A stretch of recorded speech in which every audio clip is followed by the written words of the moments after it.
Welcome to Positive Talk Radio. Our goal is simple: to explore evolving ideas one conversation at a time. So, stay with us as right now we present. I am so thrilled to have this young lady back with me again. She is one of the most peculiarly talented people I've ever met, who does the work that she does. She is world renowned. She's globally recognized. She's a luminary. She's inspired. She's a celestial guide. We're going to talk about all of the things that she does because she actually channeled a letter for me, and I wanted to make sure that since I'm an open book for you guys, my audience, I wanted to open it up for you so that you could see what kind of work that she does and how important it is. Roxanne, it's such a pleasure to have you, and I'm going to be on your podcast on the 14th. Yeah.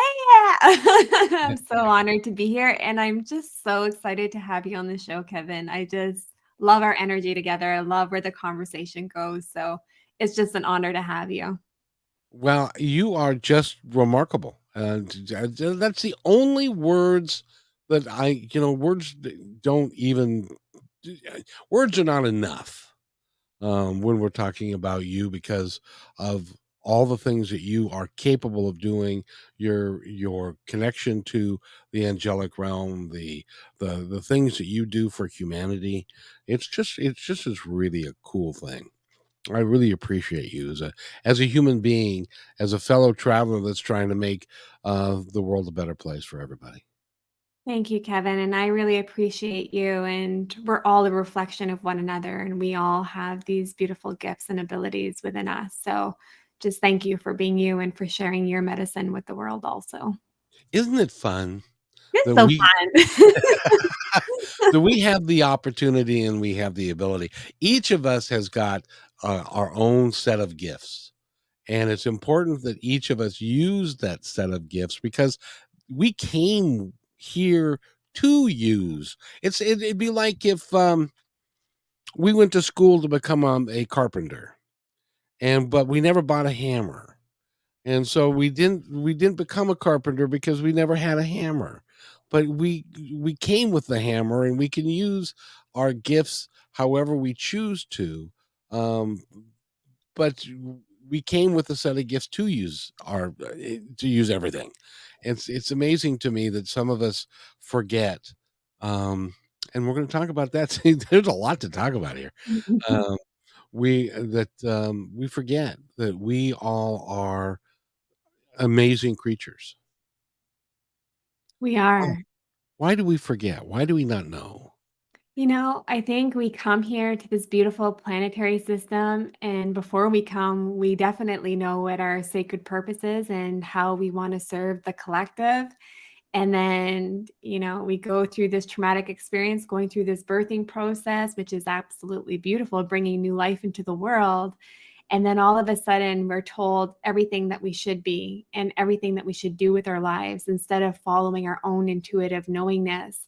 Because when we look at small, beautiful young children, we see that innocence. We see that they just enjoy being in the present of now. And when we fast forward that into adulthood, the majority of us don't feel comfortable being in the now moment because there's so much happening. There's so much significance and impact happening from our childhood, from our life experiences that we're actually not able to be present and to go back into that knowingness. So it's all about this beautiful journey. Our life is about this journey of remembrance, of remembering who we innately are. It's interesting. It seems to me like when we're born, we are perfect in every way. And as we start to get older a little bit and we go up to like age 5, it seems like we're slowly forgetting where we came from, how we got here, what our mission is.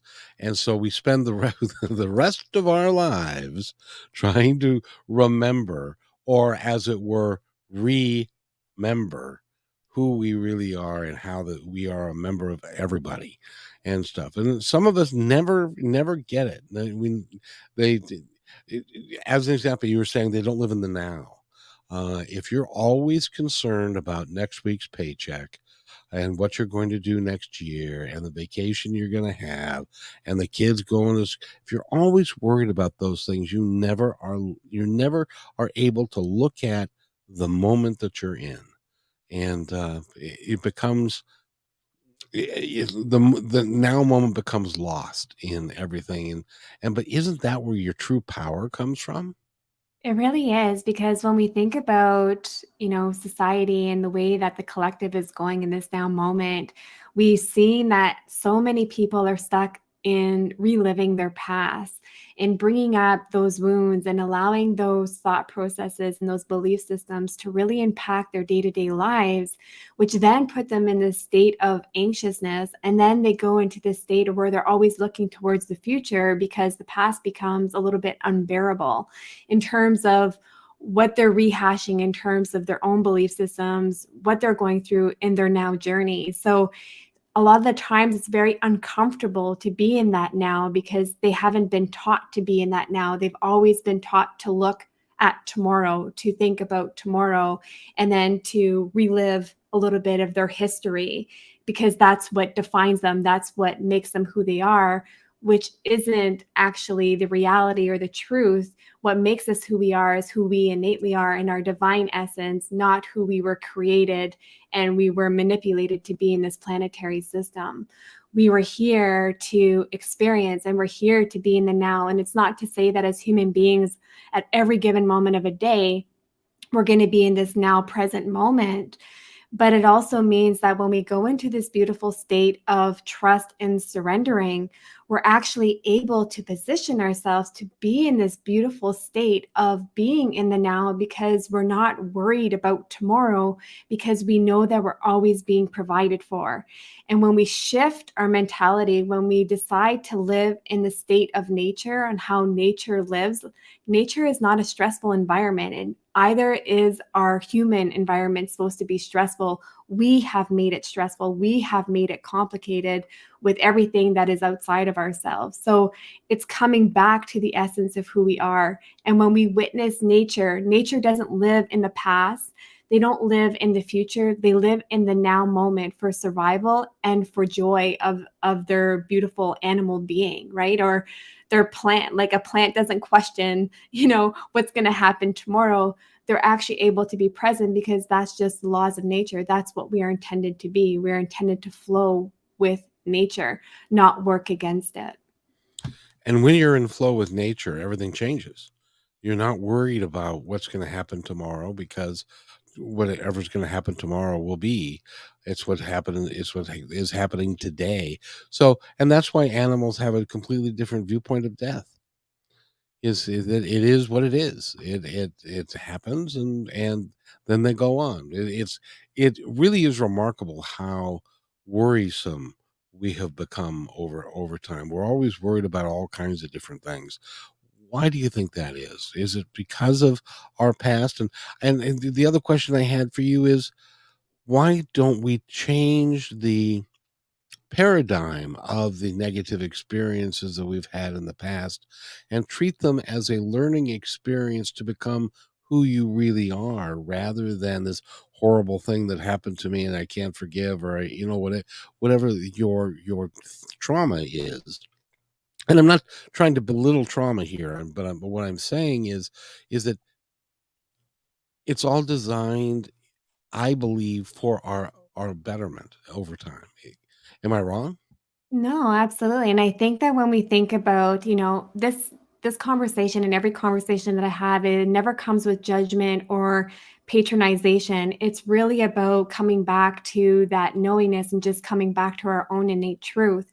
And when we think about, what you're saying, like, why do we live in this state of chaos? Because that's what we've learned to be comfortable in.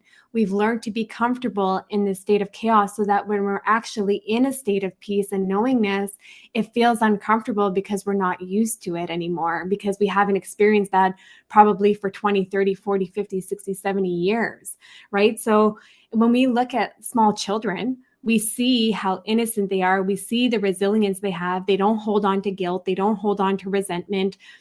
they move through their emotions very quickly. Like they can have someone who they cherished and loved pass away, and then the next minute they're running around and it's a hoo-ha. So they have this resilience, but we were taught along the way to create impact with everything that happens in life, and that we have to create that significance with everything that happens in life. When somebody passes away, when a relationship ends, we are constantly taught that we have to go into this depressive grieving system. And it doesn't mean that we're not going to grieve. Absolutely, we will. But it doesn't mean that we have to create significance and impact. And why does this happen to me? Right? We go into this state of victimization opposed to understanding that there was lessons, there was teachings, there were experiences that were gifted with perhaps that relationship dynamic or with that life experience that we underwent or what we went through. There's always a lesson, there's always a blessing. And when we change our perspective just a few degrees, we can be able to witness it and appreciate it at a different capacity, because we're not looking at it as life happening to us, but we're looking at it as, here, my life is happening for me. It's teaching me lessons. It's giving me, and I'm gathering all of these little puzzle pieces and I'm accumulating them, and I'm creating this beautiful imagery of what my vision for life will be and what my path is, setting me out to be. And that's a really beautiful and powerful thing. But if I'm stuck in this mentality of this victimization, that I think that everything bad is happening to me, and why is it happening to me, I'm never going to be able to see the beauty in that, because I can't see the polarity. I can't see the opposition of what that is, because I'm stuck in victimhood. I'm stuck where everything has done me wrong and everything outside of me has accountability, not understanding that we actually have accountability on how we react to our life situations. We don't have accountability for other people's actions or their emotions or the words that they express to us, but we have that power and that control to decide on how we're going to react to something and what power and energy we're going to give to it. Are we going to allow them to disempower us, or are we going to allow them to teach us a lesson which empowers us? We have a choice that we have to make at every given moment that life is here on this beautiful planetary system. I wanted to ask you because I've known people that have been grieving for, one young lady who has been grieving for her parents for 20 years. They passed 20 years ago.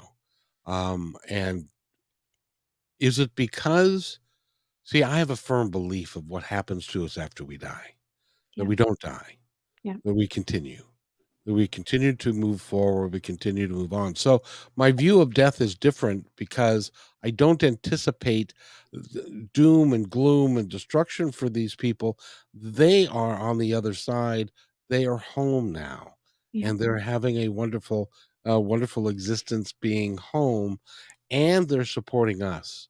And in a lot of cases, when we're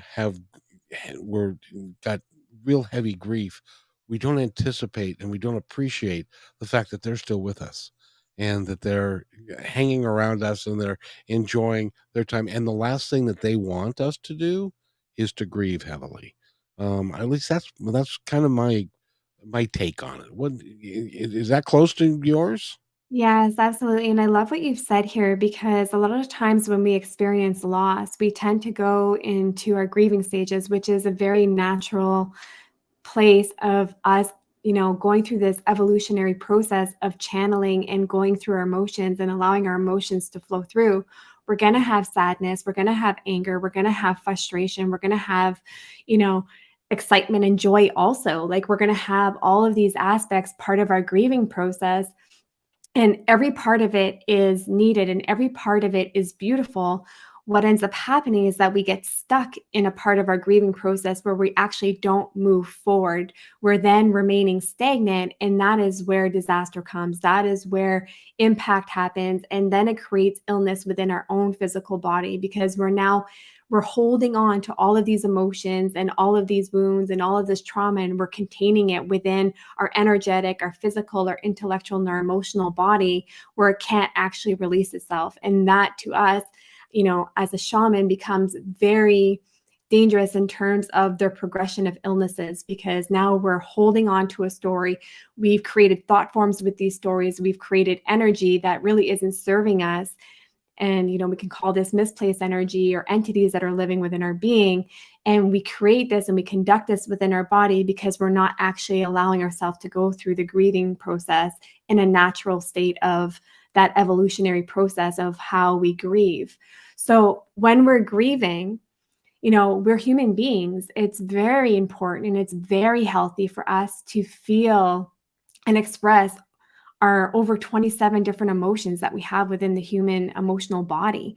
And that's a really important thing. But the important thing on, the latter side of that is that we don't get trapped in one specific emotion, that we continuously flow through the emotions. We acknowledge, we have awareness, and then we understand where that emotion is coming through, and then we release that emotion. It's not about holding on to it, right? So that's the really important part about grieving. And I'm a death doula. I sit by people's beds, and I just did a death and dying ceremony for one of my girlfriends that her father was passing. And death is a beautiful thing. And yes, there's sadness because you're not going to see that person in their physical presence in this lifetime. And yes, it's really important to be able to grieve that, but they would never want us to be stuck in this grieving process. And when we go through the death and dying journey of going through that transitional period, our soul is going through an evolutionary growth period. It's going through an ascensional period where we've learned our lessons, we've done the things that we needed to do in this lifetime,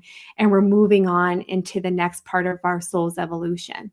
So it's a really beautiful thing. It's a transitional period, but we have been taught by movies, society, social media, that death is bad, and if someone passes away, you can never experience happiness again, and you have to be in this state of massive depression.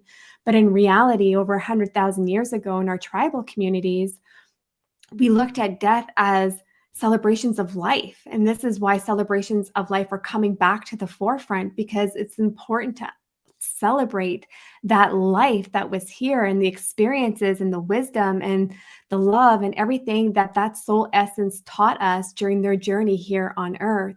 And when we look at it from that different perspective, through that different lens, it becomes something different for us. And when we connect to that, it becomes way more empowering opposed to disempowering and stuck into this grieving process. You are a death doula. Is that what you call it? Well, when we stay by someone's bed, that's what modern day is what they would express that. But to us, that's just what shamans do. We do go and we do these rites of passage and we do these journeys of death and dying so that the person that is passing, right? Because so many people fear death, rightfully so, because we've been taught to fear death. When they go through this beautiful journey, they realize what that transitional period is. And more than often than not, they will release themselves during that journey because they're then reconnected to the afterlife, heaven, whatever that might be for someone. It must be a beautiful experience if you when you look at it the right way, because you're also helping people to not be fearful of what's coming, and that it's okay and stuff. So thank you for what you do there, because there is a lot of fear around it. But I've personally been told that the death experience is easier than the birth experience. I don't know if that's true, but what do you think? Well, I think, coming out of a vaginal canal could be a little bit more stressful It's than it's a little constricting.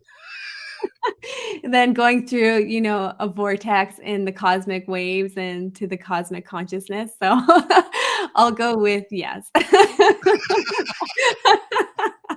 Well, and by the way, one of the things that you do, and you did this for me, and I'm really eternally grateful. I've read it, and I've read it, and I've read it some more, and there are some things that in it that I would love to talk to you about, Yeah.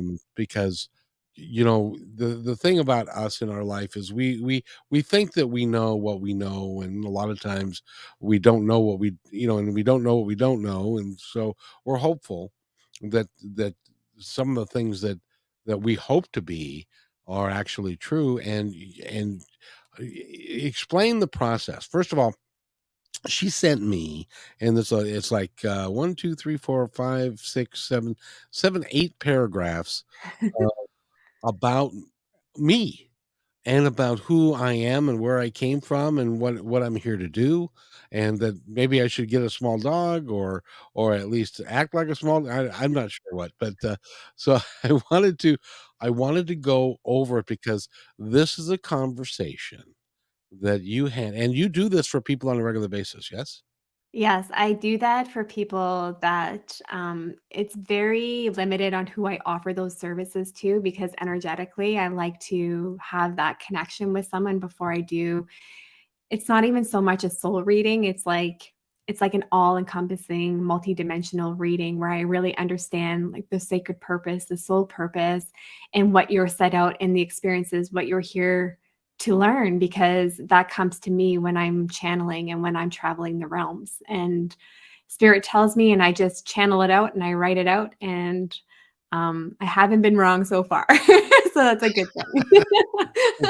Well, I gotta tell you, first of all, and I was playing the music beforehand, and there's a 3-hour piece that is just with the pictures and stuff, and the music is just beautiful, and it's a great way um, to calm yourself down and to just live in the moment for just a moment, and the music is so I highly at the end of this, we'll talk about how you can get a hold of that music or whatever, but, so you were shown this is what you wrote. I'm being shown before the reading on your headphone. Oh, this is to talk about listen to the music first and then calm down and then so and it says, Kevin, you chose in this lifetime to connect with humanity to feel the world around you. When I say the following, please let the resonance of my words go directly to your crown chakra into your intuitive knowingness. You most certainly come from descendants of the angelic lineages. What does that mean? So you come from a direct lineage of the angelic lineages. So when we talk about light workers, I'm sure that we've heard this terminology come throughout, so many people when they speak about, the new earth and, beacons of light and people that are here to help assist as we go through this beautiful shift throughout the planetary system. But what is shown to me is that it tells me and it shows me the angelic connections on how you were created and why you were created. So it's like visions that I get, and then they show me the archangels, and then they show me the lineages underneath it, kind of like a family tree. And then I'm able to kind of connect that into piece, and then it just channels into me to relay that. Oh, very interesting. So now, when you said when my energy was created long ago. Is that fair to say? Yeah, very long ago. Yeah. And I've had countless lives, some of which have been more on point than others, as as it as made clear to me in here because there's you said that there was a period that I forgot my path for a period of time, and that have been in this life, may have been in previous lives, Yeah. and but always the purpose was, um, and you even say that there was a period of time, and there was deep sadness that I couldn't be sharing the way that I envisioned that it was an important reminder of life's lessons that you asked for the lifetime to understand your resonance and that you come into so that you come more into your creativity with pivoting from a dream vision into making it reality. And seeing that is so huge because I have always felt like I wanted to take I wanted to make people happy and the world a happier place and bring it into reality. And then Mm. you look around and you see the issues that we have and the death and destruction of some places. It hurts the soul. It hurts. It physically hurts me to see that kind of thing continuing to go on. Is that part of my frustration with what's going on? Is that it's just not it's not manifesting fast enough because I'm a little bit impatient?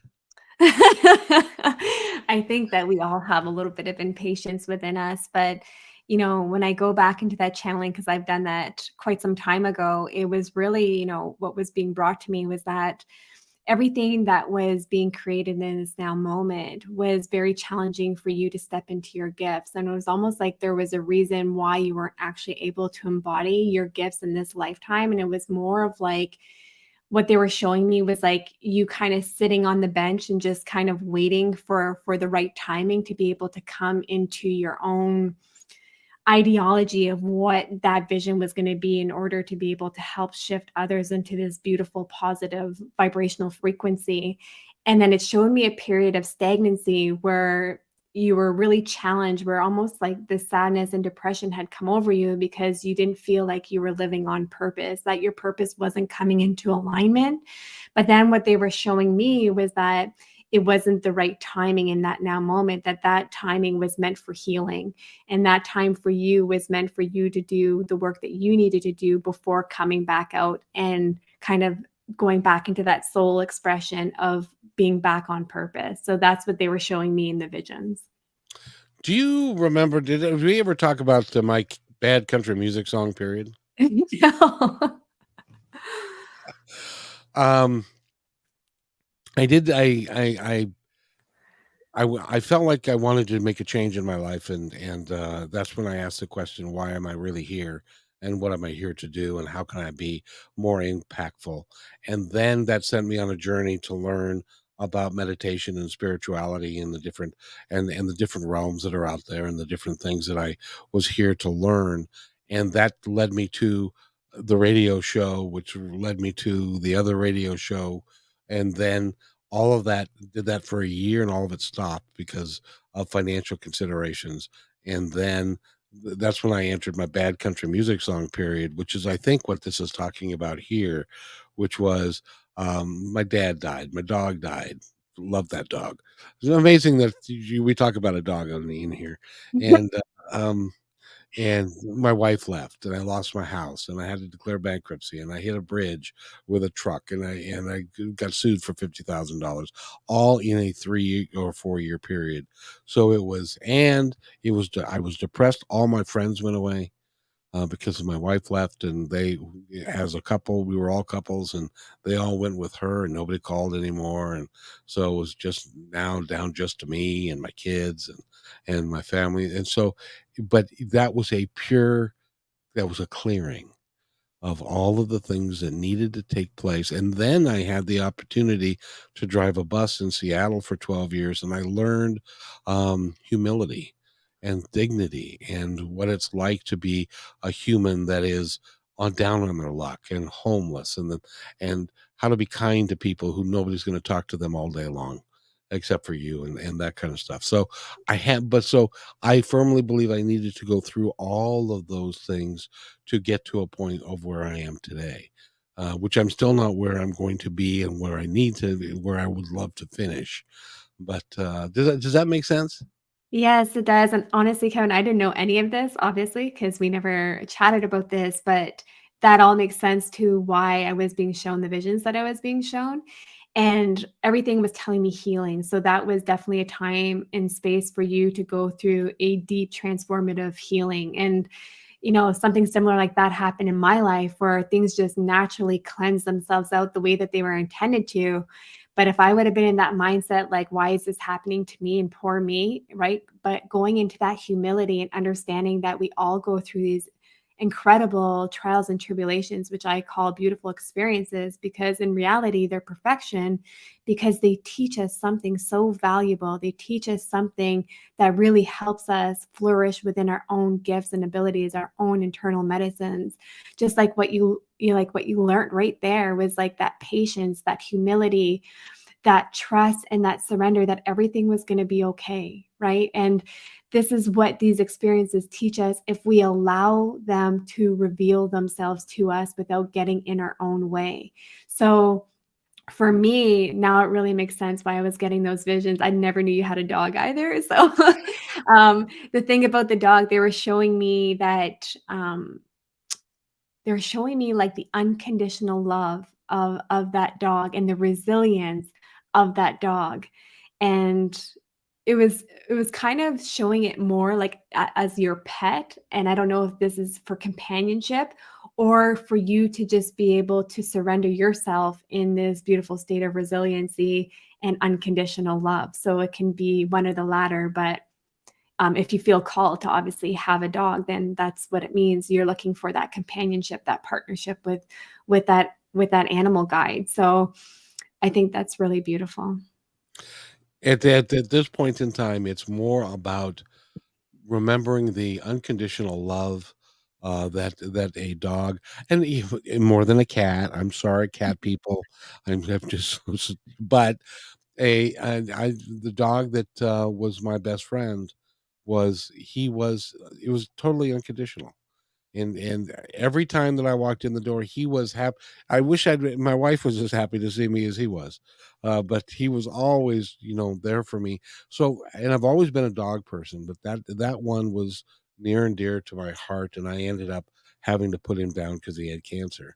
But you know, the, that that was just a sign of maybe that's what I've been looking for and continue to look for in my life is really is unconditional love.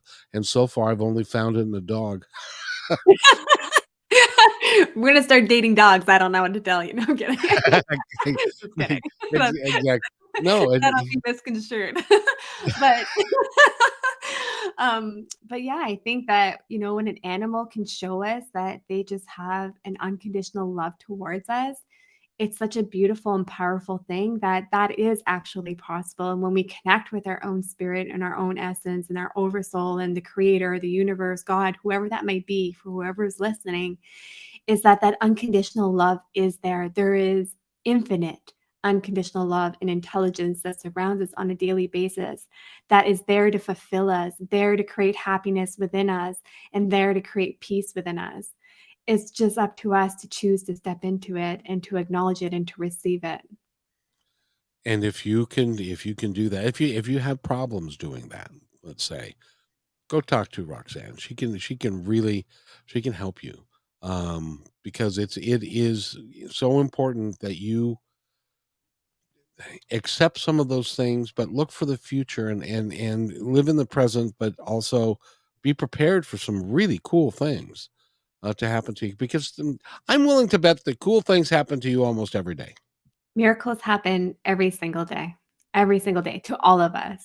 I just see them a little bit better because I've removed all of these layers and these filters that remove me from experiencing these miracles. But the quicker that we go into this state of trust and surrendering, and I know that seems like a really foreign concept, but it's like that knowingness. It's like when you love someone, there's that knowingness. When you know something, without a doubt within your own being, it's a knowingness. When you love someone, it's a knowingness. It's undescribable.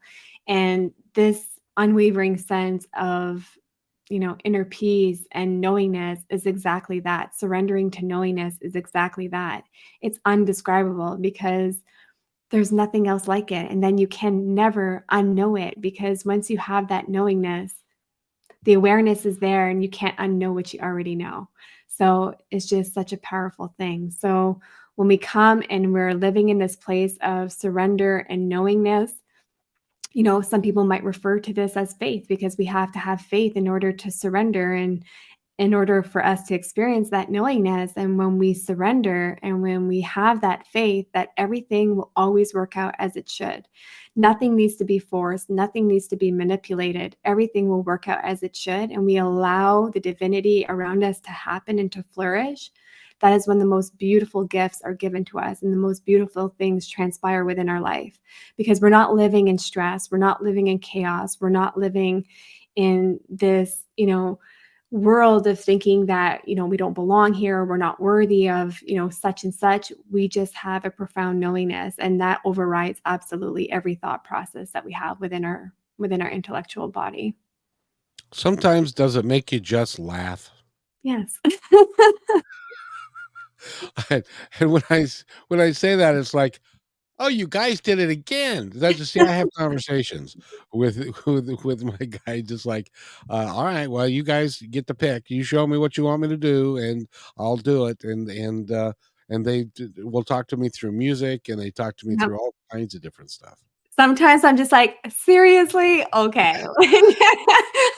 Let me laugh this out. Like, I really just experienced an emotion. I get in my car and the song comes on and it's talking all about that emotion. I'm like, "All right, okay." I get the point, you know? That happens to you too? Yeah. Let's move Always. forward. It is crazy that, I will, I tell the story of, I was in the, Safeway parking lot, and a gal comes up to me and says, Sir, we don't have any money, and would like to buy a loaf of bread." And I knew I had cash on me, which I rarely do. And so I reached into my wallet, but it was only a 20. And I said, "Oh, what the heck?" So I gave her a $20 bill. And she looked at me and her eyes got real big and she goes, "Now we can get grilled cheese sandwiches." It's Oh, hard to imagine when your day is made by being able to put cheese on a piece of bread and toast it. And but in her, that made her really, really happy. So I get in my car, turn the engine on, and the song that's playing is, I forget the name of the artist, but it's "Give a Little Bit." I Give love a it. little bit of your life today, or something like that. And it's like, okay, I get it. You're acknowledging the fact that I did something good, and I really appreciate that.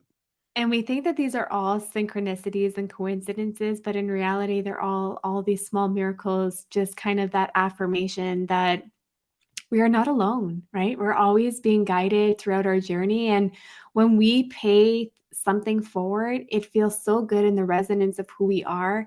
It feels so good in, just in our heart space. And that's where we need to come back to. And that's just that reminder to come back into that heart space of giving and receiving also, right? Of receiving that thank you of, we get to actually eat a grilled cheese today. And again, bringing back to that humility and that groundedness and realizing that we're all human beings. We're all going through these experiences together. They're not the exact same experiences, but they're very similar. So, it goes a long way to just show compassion and love and towards one another. I got to ask you, because you've been around, well, you've been around for a little while, and you've been around death and dying, and you've been around all this stuff. But one of the things that I think is really true is, and it really rings true for me, is the simplest kindnesses are some of the most profound things that you can do in this world. And at least from my heart, it's like, if I say hello to somebody who's feeling downtrodden, or they are not smiling, or whatever, or they're the cashier at the grocery store, or whatever it is, just a little kindness of just saying hello seems to resonate with me much more than a big old grandiose thing that I might do. Is that Absolutely, absolutely, and it doesn't have to be grandiose, and sometimes it will be grandiose, and sometimes it's gonna be and, I really don't like the reference of small actions because these small actions really aren't small actions because their impact is so great, so they're great things that are happening, they're great impacts that are happening, and, just speaking to someone throughout their day and offering them a beautiful compliment. You don't know what somebody is going through in their intellectual body. They may be contemplating ending their life that one day, like, or they may be going through their dark night of the soul or going through their healing process that just one word can literally uplift and change everything within their life. And it's not to say that we have to have ownership over that, but it just goes to show that nothing is of small impact. Everything has a great impact. It's like this beautiful trickle effect. It's the butterfly effect, right? Everything creates impact, energetic frequency, and vibration, and creates significance in terms of that healthy connection of healthy love towards one another. I wanted to ask you, because also in the channeling that you did, you also talked about my vibration that comes from my voice. Explain what that means. I'm not exactly sure I know what that means, but we all have got vibrational gifts that we come here with, and for some people it may be a voice, for others it's a look, for others it's something that's shining in their eye, or that smile that they have, or the way that they carry themselves. You know what I mean? So when you say, when it says here that my voice was a part of my package, as it were. What does that mean? Yeah, and you know what? I love to expand on what you've just said here because we do all emanate these beautiful and different frequencies and vibrations. We have these beautiful, unique imprints throughout the world. And even when we create art, even when we, even in sports or anything of that nature that brings true passion where your real vibrational frequency is emitting into, it becomes that much more powerful and that much more meaningful. And for you, what was channeled to me was that your voice carries very much, so much healing and uplifting.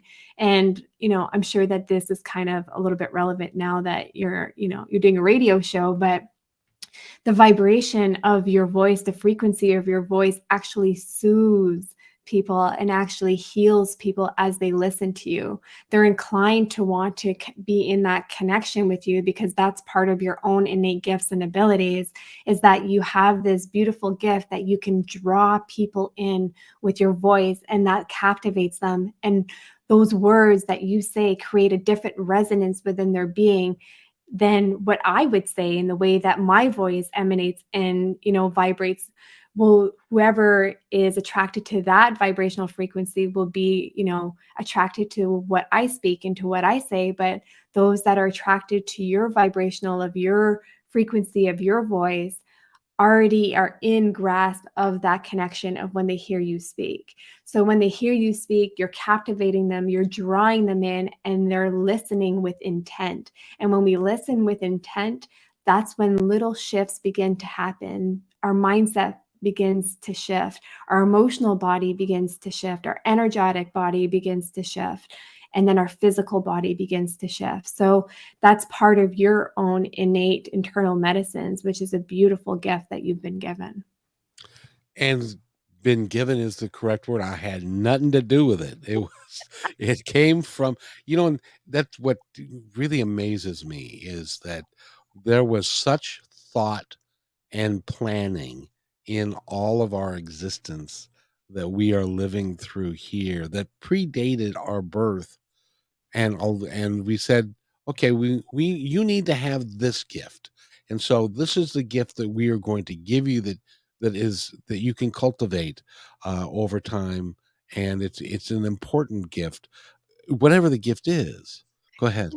Think a bit about like a little, beautiful gem seed that is implanted within your heart space. And it's up to you to nourish and flourish it in order for it to grow throughout this lifetime. And as it expands, more of your internal medicines, more of your gifts and abilities come to the surface. And some people have a very challenging time believing that they have gifts and abilities. But the reality is, you have something sacred that nobody else has, just like your fingerprint is unique to any other person, any, 7 billion people or 8 billion people that are on this planetary system. No one is alike. And this is also part of your true identity, is this sacred purpose. And that sacred purpose is your gifts and your abilities. That purpose is there regardless of what we've been taught. So we have this beautiful little, beautiful gem that is implanted and placed into us and entrusted into us. And it's up for us to decide if we want to nourish it and if we want to water it and allow it to flourish in the way that it's intended to. The funniest thing is that when we have, and I know that you've heard this before, I've heard it a lot. When somebody says, when you compliment somebody because they do something extraordinarily well, and their first reaction is, "Oh, it just comes naturally to me." Well, there's a reason why it just comes naturally to you, and you should use that reason to expand it, to grow it, so that you can reach your full potential. Is And that Go yeah, ahead. yeah, and we call this your expertise, and your expertise is never something that can be learned or taught. It's just something that is innately within you. It's not like a skill set, it's not an ability in terms of like, learning how to write or learning how to read or learning business. It literally is something that is your expertise within you, and the more that you foster it, the more that you nourish it, the more expertise that you start to attain, more wisdom, more knowledge you attain within that specific area of what your expertise is.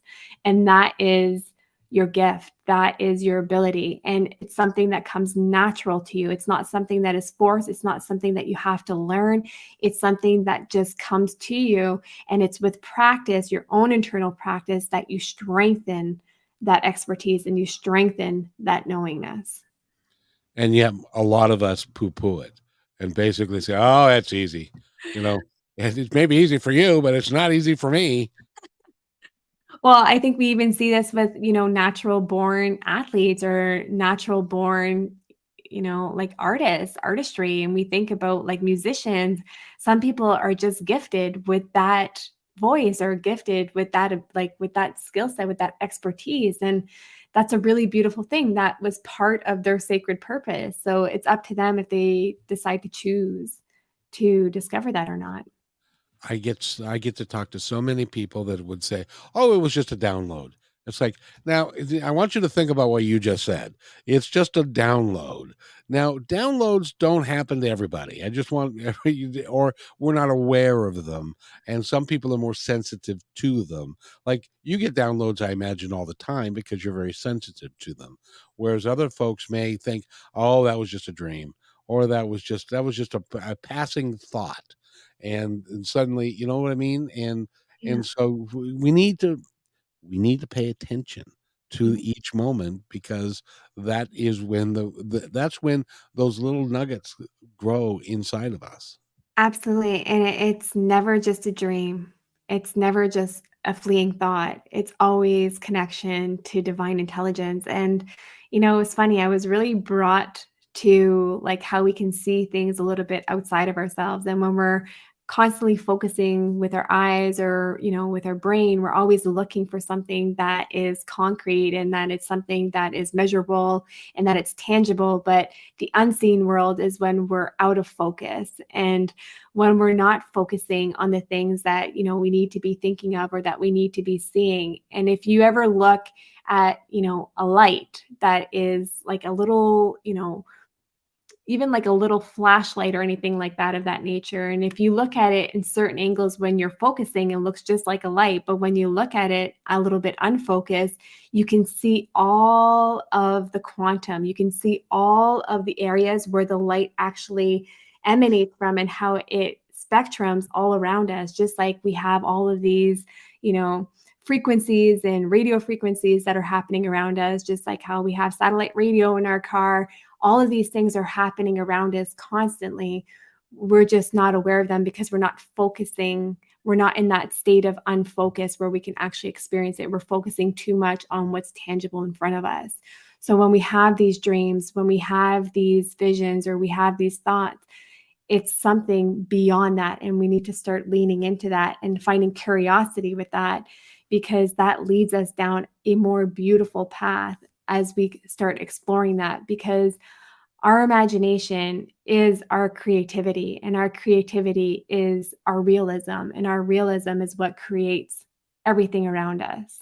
So, Would you explain to me why somebody can get in their car, turn on the radio, and it doesn't astonish them that the radio plays and it's not hooked up to anything? Yet, when we start talking about the energy that we emote and the energy that we have and the vibration and stuff, people think, "Oh, that's just woo woo crap."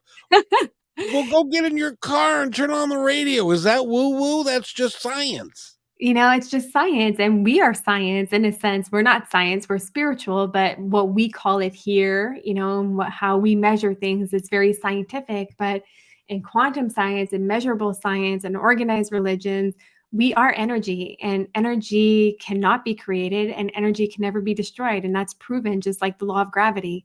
So when we understand that we are actually energetic, electromagnetic beings, it changes everything, because energy can never be destroyed. That means that there's energy around us at every given moment that carries its own intelligence, carries its own wisdom, and carries its own beauty. So when we realize that, it becomes way more empowering in terms of realizing that there's so much around us that is consistently and constantly supporting us. I had to laugh. before my mother passed away. She's a fundamentalist Christian, and I said to her one day, because I firmly believe, and you said it here in my reading, that I've had many, many, many, many lives. I have been alive a lot longer than 150,000 years, which is what they think human beings have been here. And so I said, I said to her, Mom, we are an energetic being having a human experience. We are not a human being. And she was like, "That's blasphemy. Of course, we're human beings, but we are more than that. We are energy, which means the exciting part is there are places in the universe that we can go, that we have that I have not been yet, that I can go to, because I'm an energetic being, and we can go anywhere." And that's when we think about, when we think about our soul essence, which has also been proven in science, is that it has been confirmed, we do have a soul essence, and that soul essence is obviously energy. And our physical body carries their own energy systems, like our chakra systems or meridians. So when we understand that we are literally this one big energetic conductor, it's a really powerful thing. And it's to say that not every lifetime that we've come into this planetary system, we have lived many lifetimes. Not everyone is, an ancient or an old soul. Some of them are newer souls, some of them are more modern souls. But when we think about it, like we've lived throughout the omniverse, we've lived throughout, what people would call like the abyss and the cosmics. And we've lived for countless of years being in this beautiful energetic form, still growing and still going through our evolutionary process. Just because we don't have a physical vessel doesn't mean that we don't have knowledge and wisdom.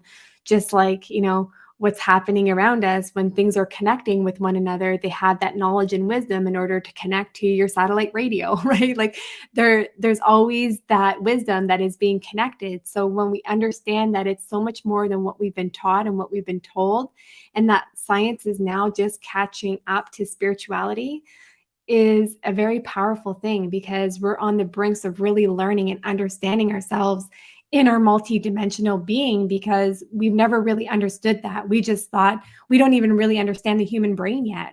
We haven't unlocked that. Neuroscientists, scientists haven't really unlocked what just the human brain is capable of, let alone the energetic body, right? So we have ideas, ideas around our auric field, we have ideas around how our energy emanates, how it heals, all of these things, but we don't really understand everything that is entailed, because it's humanly impossible to understand everything that is happening within the omniverse and how we were created. So that's just my belief system.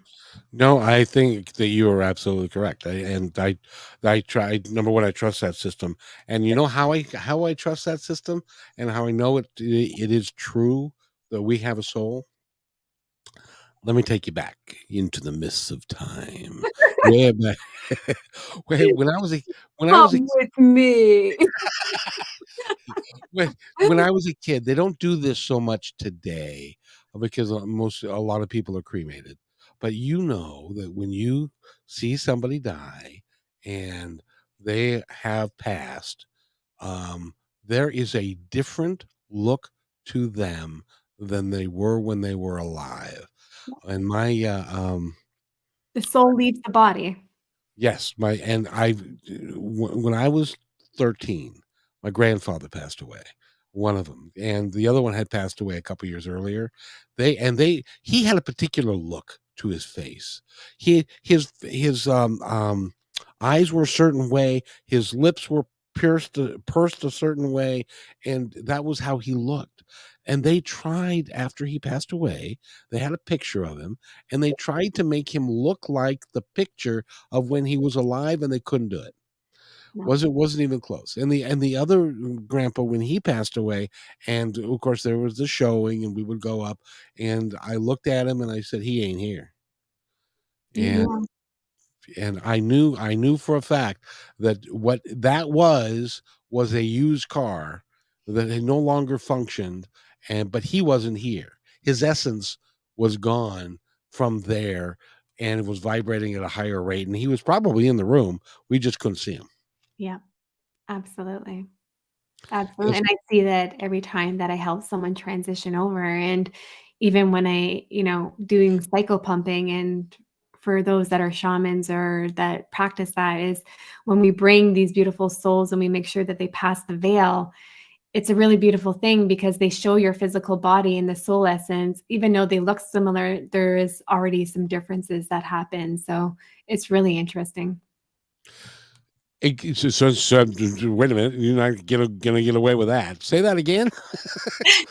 So, as a shaman, we go into the middle world, what we call it. So it looks just like this, but it's where like what we would call like lost souls go to, where they're waiting for loved ones, or they haven't passed the veil, or they don't even know that they've passed yet, right? And we go into this process which is called psychopumping, and we bring them through and we carry them through the veils to make sure that they go and that they're not lost souls. So when we do these ceremonies, it's like we're literally just bringing them through the veil, bringing them through the veil so that they can go throughout their transitional period. Because to us, they're in limbo when they're in the middle world. They can't reincarnate and they can't go through their evolutionary growth because they're stuck in the middle world. Gotcha. And so what they can't do then, but they have a physical form. They do, yeah, they do, and, you'll kind of hear about that with mediums, like, when you have, like, spirits in your house or things like that, like, actual sightings where you can actually physically they have enough energy to muster up where you can actually see parts of their physical mass. That is what we call a lost soul, so they're stuck in the middle world. They haven't fully transitioned through to the veil. And is that in a lot of the time, is that because of the lack of I mean, I know we are drawn to the veil automatically, but is it because they fought it because they didn't believe it, or they were scared of where they were going, or Yeah, or they get lost, right? They get lost on their way. Somehow they drift out and or sometimes they wait for loved ones. If a loved one has a pact with an like this you see a lot with spouses where they're like, "Wait, I'll wait for you until like wait for me, wait for me." Like you'll hear that they'll say that like some of their last words or their exchanges is like, "Wait for me." Like, "Just wait for me." Well, they don't understand that while they wait, they're waiting in this middle world and they're not actually waiting at the afterlife. They're not waiting past the veil. And then they're literally just there waiting for that person, looking for them, calling out for their partner. and their partner may go through the veil and then they miss that connection until they get taken to the other side. Right. And that's what most shamans will do is when they go through journey, they cycle pump them through to make sure that they go through that transitional period. That's important work. It is very important work. Yes. You do a lot of really cool stuff, or a lot of really important things. It's, if somebody wants to get a hold of you, Roxanne, how do they do it? Yeah, absolutely. Anyone can connect with me on social media under Roxanne Chaput. I'm everywhere, or on my website at roxannechaput.com or theilluminationretreat.com. And we need to talk about the Illumination Retreat, but we'll talk about that next time. We've been doing this. I need to honor your time. I wish I didn't have to, but but I could talk to you for hours. I Oh, could really could, thank because you are so gifted at what you do, and the channeling you gave me was so spot on, and I'm saving it for the future because it's important, and there's so much is so real, and you are so awesome, and I get to see you again on the 14th. Will you you. will you come back on my show? Of course I will. You know I'll be back. Well, we've got so much to talk about, and we haven't even scratched the surface. Absolutely. Sounds great, Kevin. And thank you so much for having me. It has been an honor as always, and I so look forward to having you on the show. It's gonna be great fun. Well, I'm a little bit irreverent when I'm a guest on the show, but that's okay. We'll be fine. I'm a jokester, so I'm good with jokes. I like to laugh at myself. My husband says I'm not that funny, but I think I am. Supposedly they're mom jokes. Well, that's the thing about you. Your spouse has been with you. How long have you been married? We've been together over 5 years. When you're married for or together for that long a period, you've probably run through your repertoire. I My, my, come up with new jokes and new material, and it's still not that funny. my, So I just laugh at myself. my kids are funny because they'll say to me, "Oh, Dad, really? Come on, you've been doing the same shtick for 20 years." Like, but it's new. And no, Dad, it's the same stuff. Just, just So, Roxanne, if somebody wants to go to your website, how do they get there? Yeah, just www.roxanne, chaput.com. I haven't said Chaput yet, but did I do okay? Yeah, it's good. It's good.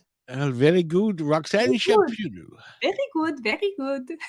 Very, very good. We enjoy you greatly. You are dynamic. I've been thoroughly enjoyed this conversation, as others will, and I just want to make sure that everybody knows that if you're listening to this and this resonates with you, it's because Roxanne is so powerful, and I wish you the best. I wish everybody out there the best, and I want to thank you for being here again. And if you wait right there, I'll be right back. Hey, thanks for enjoying this episode all the way to the end. Please give us a like and subscribe to this channel. This has been a production of PositiveTalkRadio.net. Please visit our website, oddly named PositiveTalkRadio.net, for more details about us and our mission, which is to provide great positive programming designed to inspire us all. I'm Kevin McDonald, and I'm proud of these shows, and I truly hope that you'll like them and share them with friends and family. So on behalf of our entire team, remember, be kind to one another, because each other's all we got.